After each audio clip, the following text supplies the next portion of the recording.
Assalamualaikum warahmatullahi wabarakatuh. Waalaikumsalam warahmatullahi wabarakatuh. Alhamdulillahirabbil alamin wassalatu wassalamu ala asrofil anbiya'i wal mursalin wa ala alihi washabbihi ajmain.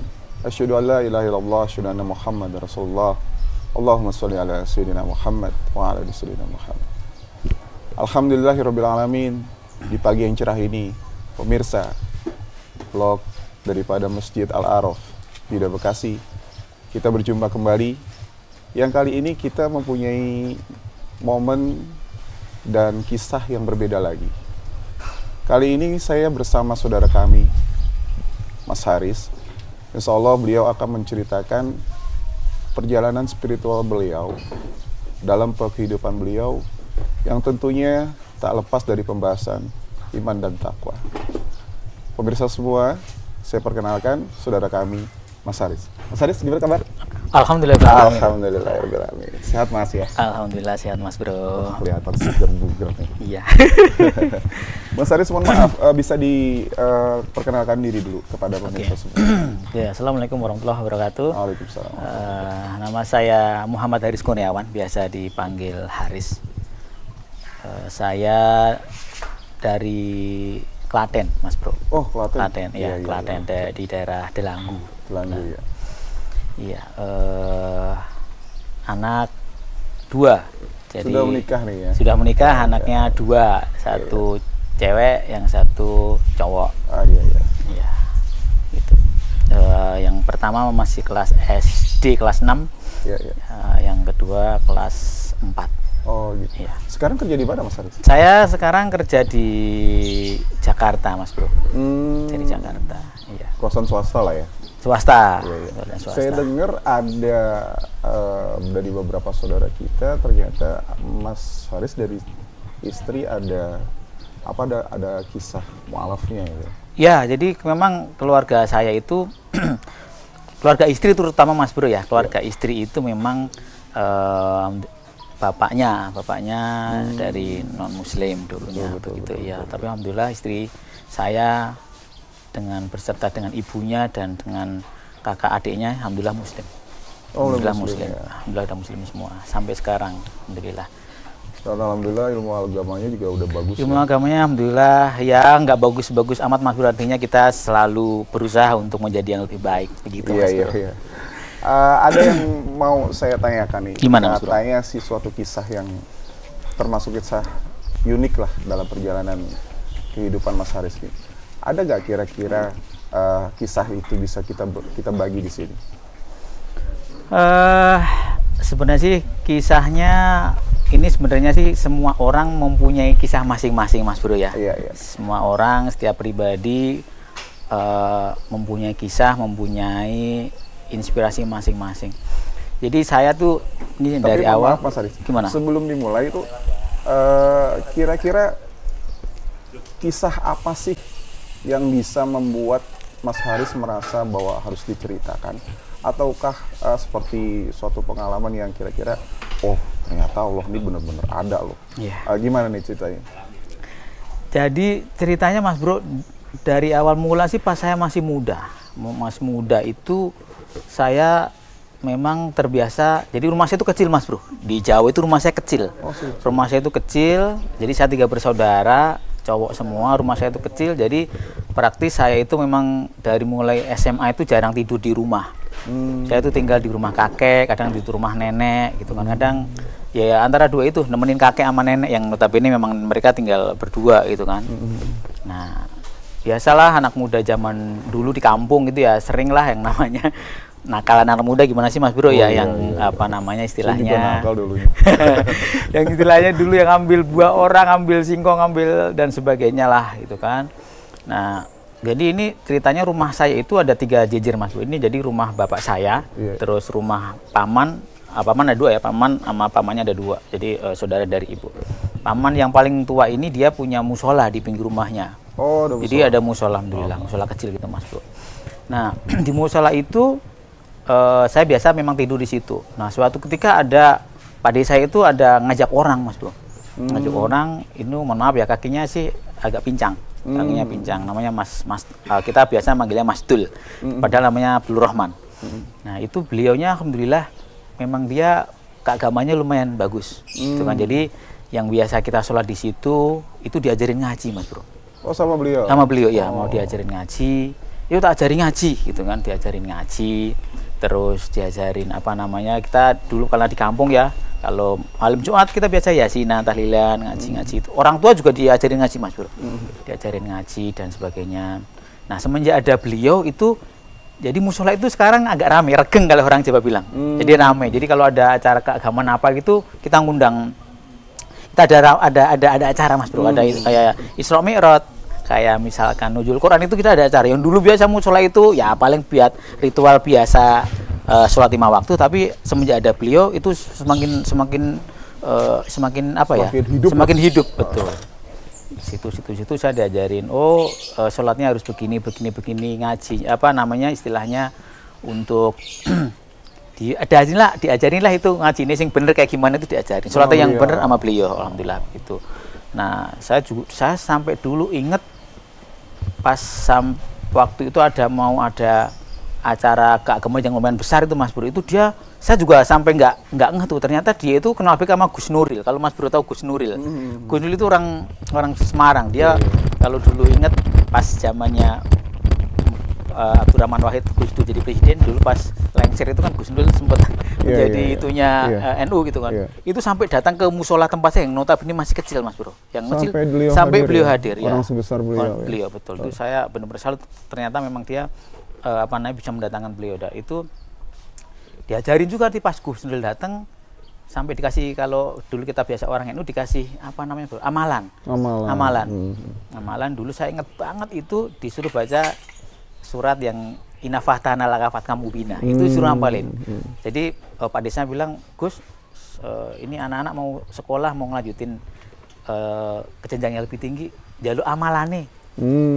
Maca Inafahtana ayat 1 sampai 5 itu dihafalke, dibaca setiap habis sholat, insya Allah anak-anakmu pinter. Gitu. Itu alhamdulillah kita amalkan, Mas Bro. Karena memang katanya kita harus punya amalan yang spesifik, yang apa namanya, yang harus kita lakukan supaya ya insya Allah itu diridhoi oleh Allah. Itu amalkan. Alhamdulillah sih anak-anaknya belajarnya lebih gampang dan sebagainya. Itu yang membuat semenjak ya mungkin itu adalah hidayahnya Allah yang disampaikan lewat beliau, menjadikan terutama saya itu menjadi lebih meningkat keimanan. Alhamdulillah dari situ memancing hidayah yang makin lama Mas kuat sekali dalam iman ya. Betul. Itu salah satunya dari awal mulanya itu, Mas Bro. Oh gitu. Iya. Lalu ada kisah-kisah apa lagi, Mas, kira-kira, Mas? Oke, lanjut setelah itu saya lulus kuliah, Mas Bro. Nah, lulus kuliah ini cerita nih, lulus kuliah saya, karena kebetulan kan kita orang Jawa biasa merantau, Mas Bro ya. Saya waktu itu merantau, Mas Bro. Saya inget banget, Mas Bro, itu pengalaman saya. Kan kita kalau lebaran biasa kan, karena saya masih di rumah, saya nganterin orang yang habis pulang dari mudik, Mas Bro. Jadi saya nganterin ke terminal ceritanya. Saya nganterin ke terminal di Langgu sama tetangga saya, namanya Mas Yoto. Mas Yoto, nanti kalau udah nyampe Tangerang aku jalur alamatmu ya, saya bilang begitu. Res, nanti alamat. Cuman karena dulu itu kan nomor telepon kan susah, jadi itu telepon yang dikasih itu telepon tetangganya, Mas Bro. Jadi rumahnya dia yang Tangerang itu nggak ada nomor telepon, jadi nomor teleponnya itu nomor telepon tetangganya. Mas, Res, iki tak kei nomor telepon, tapi nomor teleponnya nomor telepon tonggo ya, nanti kalau telepon aku nanti lewatnya sini. Oh ya udah. Itu waktu itu saya tak aling-aling aja, Bro. Saya ingat aja, nomornya 0215 berapa, saya lupa deh. Kemudian di daerah Tangerang. Dia pergi naik bis itu cuma berapa menit itu, Mas Bro. Dia naik bis, aku jalur nomor teleponnya, sing iso tak hubungi di Tangerang, nomor teleponnya ini, bla bla bla bla bla gitu kan. Oke, dia udah balik, saya udah lulus, Mas Bro. Saya datang, saya merantau tuh, Mas Bro. Tapi saya di Bekasi ke tempat Pak Ade saya. Sebulan, 2 bulan, 3 bulan saya nggak dapat kerjaan, Mas Bro. Gitu. Saya nggak dapat kerjaan sampai ya saya kan sebagai saya istilahnya sudah di kuliah tinggi-tinggi sama bapak ibu saya, kok saya nggak dapat kerjaan. Saya ingat tuh, Mas Bro, dulu saya sempat dikasih nomor telepon itu, Mas Bro. Saya ke wartel, Mas Bro. Saya ke wartel, saya telepon ke nomor itu. Saya mau bicara dengan Mas Yoto. Oh, Mas Yoto, sebentar ya, Mas ya, gitu kan. Dipanggil tuh Mas Yoto. Oh, Pires. Mas, ono kerjaan nggak? Lowongan kerjaan nggak? Cek sebentar yang ntar aku cariin. Seminggu, alhamdulillah ada Mas Bro. Qadarullahnya Mas Bro. Dari yang nomor telepon itu tadi yang saya di bis yang cuman berapa detik di bis itu dikasih nomor telepon itu menjadi jalan saya dapat kerjaan Mas Bro. Alhamdulillahirobbilalamin. Oh no Mas, oh no Riz, kamu ke Tangerang aja. Ke Tangerang saya Mas Bro. Daerah Pasar Kemis Mas Bro. Oh iya. Pasar Kemis saya ke Tangerang. Akhirnya qadarullah saya diterima kerja Mas Bro. Alhamdulillah. Dari yang notabene dari yang nomor telepon yang itu nomor telepon sesaat doang itu Mas Bro. Itulah pertolongan Allah yang saya pikir sampai sekarang Allah itu kalau mau ngasih rezeki ke orang itu ya memang kalau orang Jawa bilang sangkamparan itu loh. Dari manapun bisa jadi itu loh yang sesukanya dia. Aja. Saya itu 3 bulan itu ngelamar lewat Kompas, lewat karir.com, lewat jobdiwi.com. Nggak ada panggilan, nggak ada itu sampai berbulan-bulan terus sampai tiap bulan tuh bapak saya ngirimin duitnya nih buat ngelamar kerjaan dan sebagainya. Pak gak ada yang lolos, alhamdulillah. Nomor telepon saya cari-cari itu Mas Bro di buku telepon itu, nomor ini saya telepon. Qadarullah saya diterima di pabrik yang di Tangerang, alhamdulillah. Walaupun waktu itu memang pakai ijazah SMA Mas Bro waktu itu. SMA ya. Tapi saya alhamdulillah beralamin karena saya sudah tidak apa istilahnya tidak merepotkan orang tua saya lagi gitu Mas Bro kan karena saya sudah dapat penghasilan sebagai cita-cita awal lah langkah pertama lah, gitu. Betul. Nah sampai di situ tidak cuma sampai di situ Mas Bro, saya kerja di Tangerang yang notabene pakai ijazah SMA saya ini berulang lagi kisahnya Mas Bro. Gitu. Pas Lebaran itu datang teman saya, jadi pas Lebaran kan biasa mudik Mas Bro ya. Pas Lebaran mudik, nah itu saya lagi duduk tuh di pinggir rumah tuh. Ada teman saya kuliah yang biasa main sama saya waktu zaman kuliah. Nyamperin aku, "Riz, piye kabare? Apik kerja nendi?" Dia bilang gitu kan. Kerja di Tangerang gitu. Oh, di Tangerang ning apa? Di pabrik keramik, saya bilang begitu. Udah ikut kerja aku aja. Dia bilang gitu kan. Ditawarin lagi ya. Tawarin lagi aja ke aku aja gitu kan. Nah, ini tak kasih nomor HP ku. Nomor HP lagi Mas Bro. Padahal dia itu datang siang, sorenya tuh dia mau balik Mas Bro. Qadarullahnya dia itu mampir bukan mampir sih, artinya dia ketemu saya pas saya di depan rumah, pas papasan alhamdulillahnya Mas Bro. Pas papasan. Dikasih nomor HP waktu itu 08 waktu simpati. Saya nggak hafal itu nomornya. Nah, itu dikasih nomor HP. Nah, saya balik kerja di Tangerang, saya telepon tuh. Alamatnya di yang ini gitu kan. Ini alamatmu, alamat pabriknya, kamu ngelamar ke sini aja. Gitu kan. Nah, saya ngelamar, di interview diterima Mas Bro, alhamdulillah. Dan itu pakai ijazah sarjana saya Mas Bro, alhamdulillah. Dari yang naik. Jadi dari yang dulu pakai ijazah SMA yang gajinya cuma ratusan ribu, sekarang udah nilainya sudah naik lagi. Dan itu dari yang qadarullah dari yang dipapasin cuman berapa detik dan itu dikasih nomor HP. Maksudnya itu jalannya Allah untuk pertolongan Allah itu Masya Allah. Dari yang halnya sepele tapi bisa merubah, alhamdulillah naik itunya pindah kerjanya di di Kerawang di pabrik kulit yang notabene itu pabrik kulit kalau dulunya memang paling besar itu di Indonesia, namanya PT Sambu Indonesia. Itu pabrik kulit mungkin paling gede se Asia Tenggara mungkin Mas Bro. Itu gede banget alhamdulillah. Kayaknya dari perjalanan itu kan ada mudah-mudah aja ya gitu ya. Wah, mudah Mas Bro. Mudah-mudah aja nih. Iya. Ada yang tersulit kira-kira? Sulitnya ada Mas Bro. Sulitnya pasti ada lah. Namanya juga ini kan mulai dari yang Allah memberikan kemudahan. Nah, pada saat saya kerja di Kerawang itu godaannya mulai banyak Mas Bro. Karena saya jadi marketing Mas Bro. Marketing itu kita biasa ketemu dengan orang gitu kan. Terus kita bisa menjual produk gitu kan. Nah, suatu ketika ini ada cerita Mas Bro. Saya itu kan karena jualan kulit Mas Bro ya. Nah, jualan kulit maksudnya untuk bahan baku sepatu. Jadi sepatu. saya itu dulu suppliernya sepatu Nike. Sepatu Nike. Jadi pabriknya rata-rata banyak di Tangerang. Nah, jadi saya supplier kulit yang kita suplai ke pabrik sepatu Nike. Nah, dulu ada cerita ini kulit yang saya kirim ke pabrik sepatu itu reject Mas Bro. Reject. Ya, itu reject warna. Reject warna. Nah, kalau jawabannya Mas Haris ini kulitnya nggak bisa dipakai, kenapa? Ini reject warna nggak sesuai dengan sampelnya, itu kan. Waduh, padahal kulit itu kalau reject warna itu harus direproses Mas Bro kan, diproses dan itu butuh biayanya mahal dan sebagainya. Saya ngomong sama bos saya kan, perusahaan Korea, bos ini kulitnya reject harus direproses. Ya udah diproses aja. Nah akhirnya itu saya reproses di subkon, supplier subkon mas. Jadi di servisnya nggak di pabrik saya tapi di subkon di Tangerang karena kulitnya mau cepet pakai, jadi kita nggak bisa biar cepet di servisnya di Tangerang. Nah sampai akhirnya saya bilang ke subkon, pabrik subkonnya, Mbak minta tolong ya itu ada reject material saya, tolong dibantu spray ya, namanya di spray mas bro. Jadi warnanya kan nggak matching ya, jadi harus spray. Oke mas, saya coba trial spray satu gitu kan. Dikonformin ke pabrik sepatu mas bro, masih reject mas bro, masih reject. Pak ini masih reject pak, gimana ya? Waduh kenapa mbak? Warnanya belum bisa matching. Udah deh coba lagi aja deh, gitu kan. Usahakan deh gitu kan. Karena itu kalau harus saya ganti full sama mas bro itu kerugiannya bisa puluhan juta sampai ratusan juta gitu. Karena kulit, ya karena kalau kulit sapi itu memang mahal mas bro. Ya akhirnya ya udah mbak, aku minta tolong coba lagi dong di spray lagi 2 kali. Konformin lagi ke pabrik sepatu. Ditolak lagi. Sampai suatu ketika ya apa namanya saya mohon kepada Allah, saya waktu itu jam 9 pagi mas bro, saya untuk sholat duha gitu kan di musala di pabrik saya di Kerawang. Saya minta Allah, ya Allah mudahkanlah pekerjaan saya, lancarkanlah pekerjaan saya supaya nggak ada masalah gitu kan. Nah itu selesai sholat duha mas bro, saya pakai sepatu, lagi nali sepatu mas bro, ditelepon sama suppliernya, Mas Haris, ya mbak, pripun mbak, alhamdulillah yang konform yang ketiganya sudah oke diterima. Waduh itu pengen nangis tuh mas bro, ratusan juta jadi nggak jadi hilang. Itu saya pengen, Allahu Akbar, memang qadarullah itu ya, saya nggak tahu ya, memang apa namanya pas itu habis sholat duha itu saya berdoa alhamdulillah diijabah oleh Allah. Dan itu pengen nangis itu mas bro. Kontan mas bro, itu kontan. Aduh.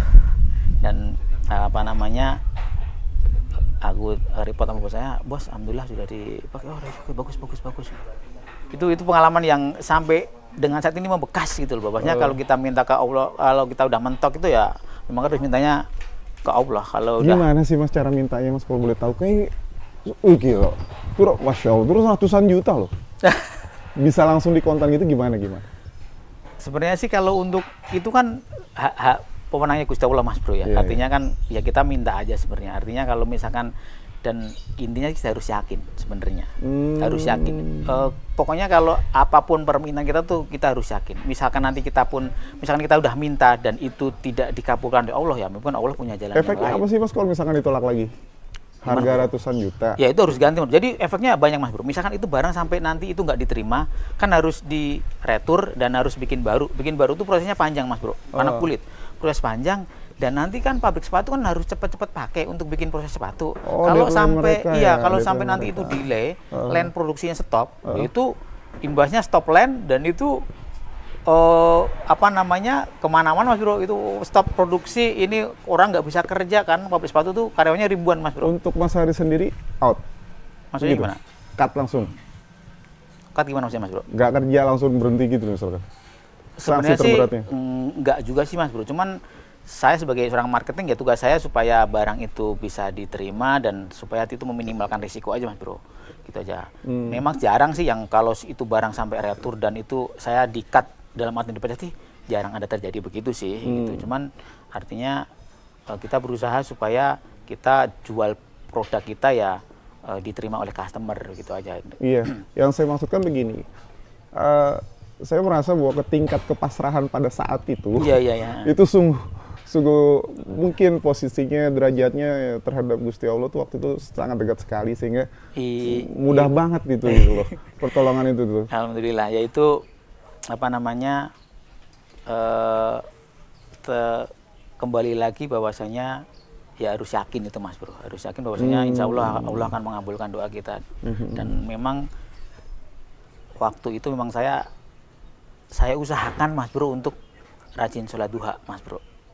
Saya ya nggak ini apa namanya nggak pokoknya mau ria mau sombong, ya alhamdulillah saya dulu rutin untuk sholat duha, karena sholat duha itu apa mas bro ya, kalau kita yakin, kalau kita apa namanya bahwa saya pertolongan Allah itu ada, itu sekarang saya gini mas bro, nggak cuman dalam kasus ini aja mas bro, saya banyak sekali kan namanya juga kita supplier mas bro ya. Jadi kalau apa namanya ada cerita lagi nih mas bro, waktu itu material saya reject juga Mas Bro, sama. Reject, dan saya harus meeting dengan direkturnya pabrik sepatu yang notabene terkenalnya itu galak Mas Bro. Galak sadis gitu kan. Cina. Bukan Cina. Ini masih duha nih. Ini masih amalannya masih iya, duha ya. Sama saya gitu kan. Itu udah yang lain-lain marketing yang lain udah pada kalau ketemu dia aku nggak mau lah Mas Haris aja lah, itu saya pusing kalau ngatin dia. Jadi barang saya di reject Mas Bro ceritanya. Mereka nggak mau pakai, ini barang reject, nggak mau pakai saya. Gara-garanya tes labnya reject. Waktu tes labnya Mas Bro, kan barang itu harus di tes lab kan, sebelum bikin harus di tes lab. Itu saya nggak mau pakai barang ini nih. Pokoknya kalau ini harus diretur gitu kan. Nah, marketing yang lain, terutama HCSR saya, Pak itu di mana itu sono nggak mau pakai barangnya, reject dan sebagainya. Ya udah ntar saya yang datang ke sana. Nggak ada yang berani kecuali di itu Mas Haris yang itu. Ya pokoknya ya saya coba ke sana itu kan. Itu Mas Bro. Ya Bismillahirrahmanirrahim. Saya sholawat ini saya doa terus saja. Mau masuk itu saya Bismillahirrahmanirrahim. Al-Fatihah pokoknya umi abis saya Mas Bro. Ya Allah mudahkanlah. Apa tuh umi maksudnya? Pokoknya bahasanya itu ya saya sholawat, saya baca Bismillah. Mau masuk ruang meeting itu Mas Bro. Itu saya pokoknya wiridan aja tuh, wiridannya mulut saya bisa ya. Kalau subhanallah, alhamdulillah gitu aja Mas Bro. Datang tuh orangnya. Mas Haris gitu. Liatin saya langsung Mas Haris gitu kan. Piye Mas Haris gitu kan. Udah mukanya langsung gini, liatin saya tuh alhamdulillah Mas Bro. Mas Haris, piye Mas Haris gitu. Saya tahu orang Jawa kan. Pak, itu kemarin kan material saya ada yang tes labnya ada yang bilo gitu kan. Oh iya kemarin tuh Mas Haris, gimana? Bisa di-retest ulang nggak Pak? Dites ulang untuk itu supaya bisa dipakai. Oh nggak masalah Mas Haris. Nanti saya tes, tenang aja Mas Haris. Mudah lagi. Itu Mas Bro. Kontan lagi tuh ya. Itu Mas Bro. Masya Allah. Aduh, saya itu nggak nyampe jam-jaman nggak nyampe itu Mas Bro itu. Udah. Itu nanti langsung bilang orang labnya dipanggil. Itu nanti yang material itu langsung di-retest ulang. Mas Haris nanti saya tes ulang, kalau hasilnya oke, bisa jalan. Di kantor teman-teman nggak ada yang berani. Sudah pada putus asa lah banyak begitu. Pimpinan menunjuk Mas Haris. Iya. Untuk maju ke sana, cuman modal harus bukan ya. Cuman ya memang begini Mas Bro. Artinya memang saya harus tahu diri. Artinya kita ya datang nggak cuman bawa badan doang, tetap kita harus punya knowledge kan, harus punya ini materialnya untuk dibikin sepatu, tes labnya kan, tes lab itu kan angka kan, tes labnya sekian. Saya juga waktu itu ngomongnya ini karena kan saya juga ada hasil lab versi saya juga ada, saya tunjukin ini hasil lab versi saya, ini hasilnya versi Bapak, saya minta tolong untuk di retest ulang di perusahaan Bapak. Oke Mas Haris, saya akan retest ulang. Dia bilang itu. Sebenarnya gini Mas, udah kelihatan dua faktor yang sangat sulit ya waktu itu ya. Iya. Cuman yang saya maksud saya pengen tahu sebenarnya apa sih Mas yang bisa membuat diri Mas tuh seakan-akan kok berani aja jalanin itu semua. Terus akhirnya ternyata Allah benar-benar langsung jabat. Gitu. Gitu. Mohon maaf nih. Maksud saya itu apakah memang selain pelaku daripada amalan apa tadi duha, Mas Haris tuh gimana tuh maksudnya? Sebenarnya tidak ada yang spesial sih Mas Bro. Artinya kan saya ya sholat seperti biasa. Usahakan sholat ya harus. Saya alhamdulillah sih Mas Bro. Dari hal-hal yang dari mulai saya dulu awal, terus saya dikasih cobaan, dikasih kemudahan, itu saya menjadi yakin bahwasanya ya pertolongan Allah itu kalau kita minta terus kita yakin dan kita istilahnya istiqomah itu insya Allah sih. Saya sih bahasanya sih gini Mas Bro, ya kita harus yakin dan kita harus bisa menjaga itu semua gitu. Harus istiqomah, harus kepada Allah itu nggak usah ada yang mengalir aja gitu. Jujur aja ya sama Allah ya. Butuh ini jujur aja ngomong ya. Kayak gitu maksud saya. Kita tahu diri bahwa posisi kita sebagai seorang hamba. Iya. Sedangkan Allah sendiri sebagai yang Sang Maha gitu kan. Iya. Gitu. Betul. Karena saya ada cerita lagi yang saya waktu dicoba Mas Bro. Kalau ini kan yang tadi cerita saya masalah yang saya diberi kemudahan dan sebagainya. Waktu saya pernah dicoba Mas Bro. Jadi waktu itu ada cerita anak saya yang nomor 2. Namanya Arkan. Itu jadi ini sebelumnya Mas Bro ya, anak saya yang pertama kan cewek Mas Bro ya. Nah waktu yang anak yang kedua itu memang saya mohon kepada Allah Mas Bro.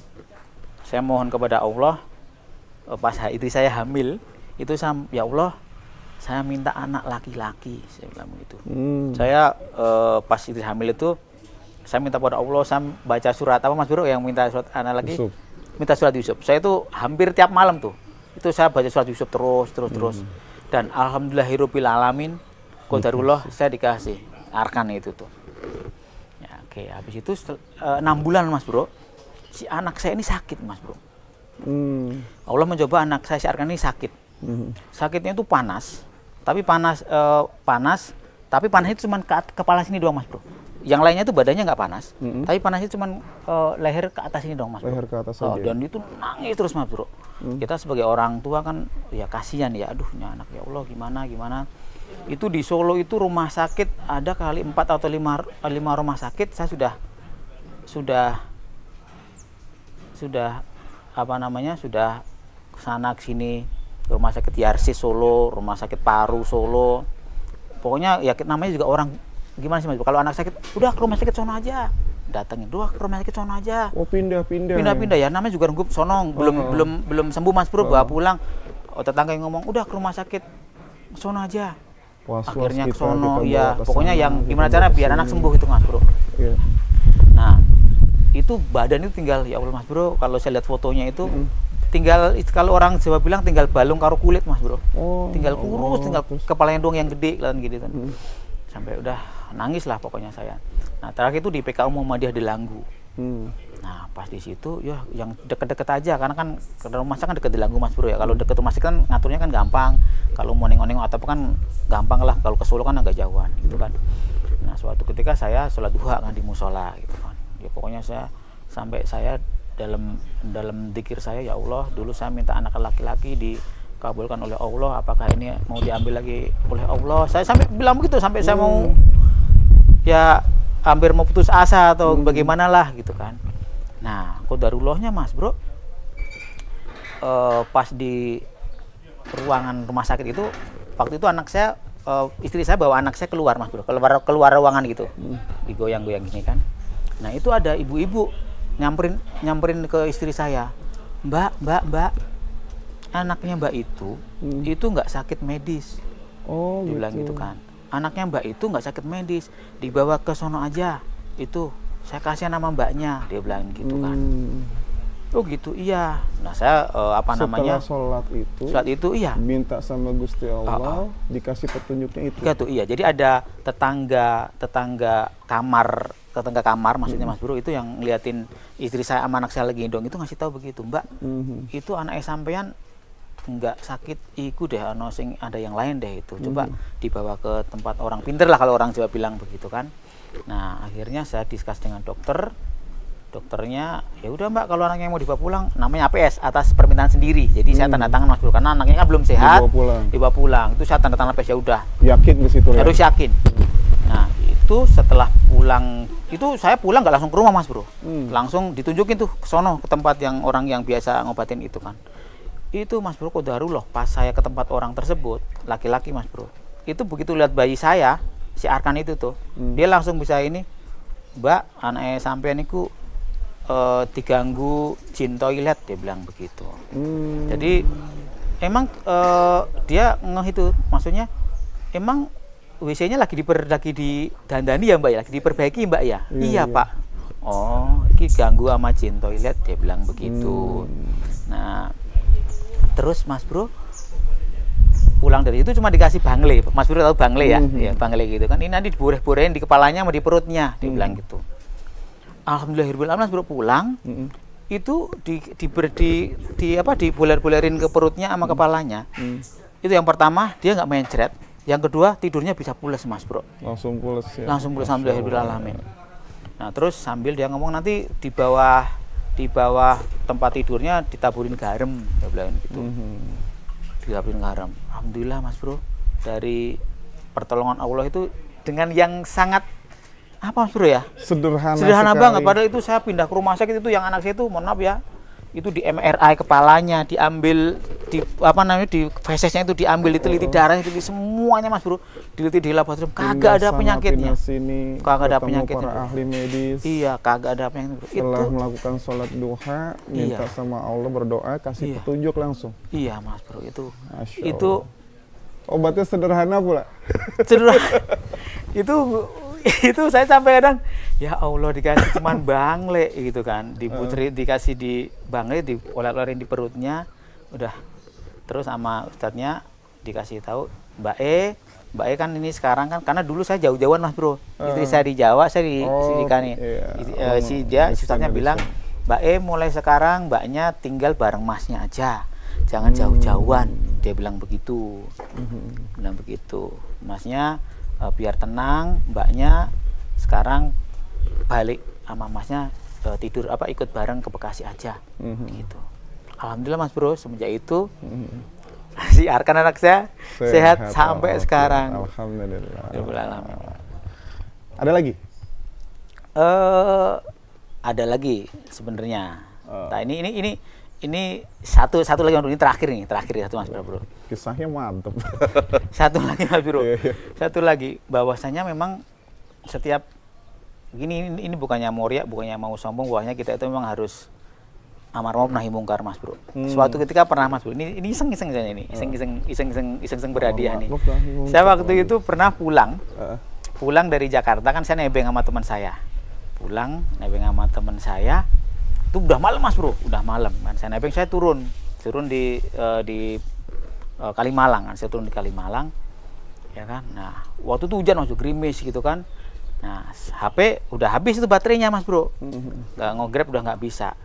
Aduh, angkot juga nggak bisa. Nah, udah malam Mas Bro, saya lapar kan Mas Bro, saya lapar.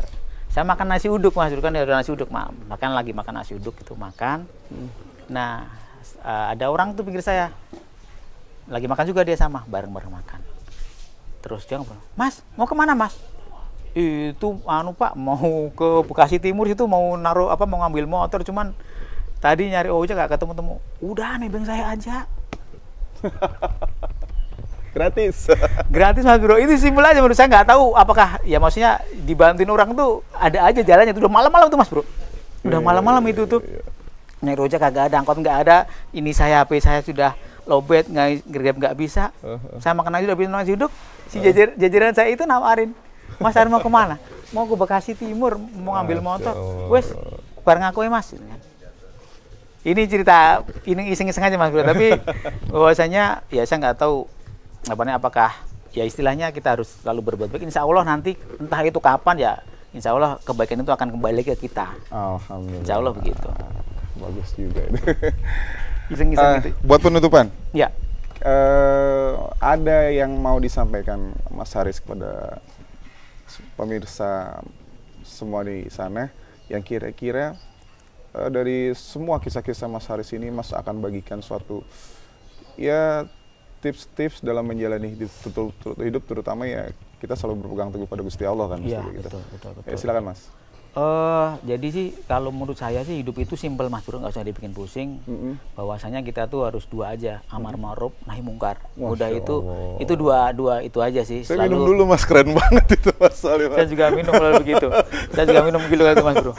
Amar ma'ruf nahi mungkar, Masya Allah ya. Jarang-jarang nih. Kalau saya kan punya, bukan saya ya, channel ini punya suatu slogan yang mana iblis dan setan itu sabar banget menggoda manusia gitu. Iya, karena tugasnya demikian. Iya, benar. Kita harus lebih sabar lagi mengalahin mereka gitu. Keren iya. Nah, gitu. Jadi tapi ini amar ma'ruf nahi mungkar. Bahwasanya kalau jadi kita harus selalu berbuat baik dan mencegah yang mungkar. Ya, itu intinya Mas Bro. Kalau kita berbuat baik, yang tadi saya bilang, entah kapan itu kebaikan akan balik ke kita. Itu pasti, itu jaminannya Gusti Allah Mas Bro. Itu pasti.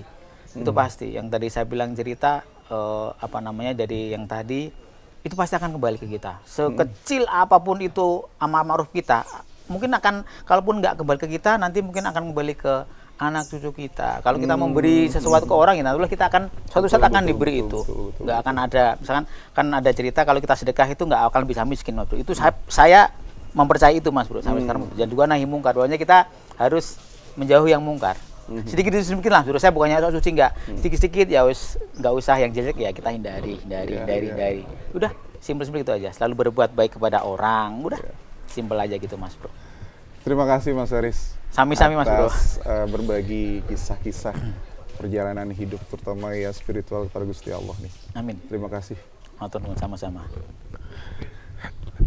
Oke, saudara pemirsa semua, alhamdulillah perjalanan kita berbicara, berbagi kasih, berbagi pengalaman spiritual dengan saudara kita di sini Mas Haris sudah selesai dilaksanakan. Alhamdulillah banyak sekali yang mana kita bisa ambil contoh. Yang paling saya ingin angkat itu adalah bahwa sesungguhnya yakinlah pada Gusti Allah, berjalanlah hidup dengan Gusti Allah. Sungguhnya kita bukan hamba yang diciptakan untuk di dunia ini, bukan. Tapi kita adalah hamba-hambanya yang insya Allah nanti pada masuk surga. Jadi yakin pada Gusti Allah dalam perjalanan kehidupan di dunia ini. Karena sesungguhnya kita akan kembali pada dirinya dan Allah akan memberikan, dengan keyakinan itu Allah akan memberikan kita kebahagiaan di tempat sana. Amin. Terima kasih. Assalamualaikum warahmatullahi wabarakatuh. Kita berjumpa pada kesempatan yang akan datang.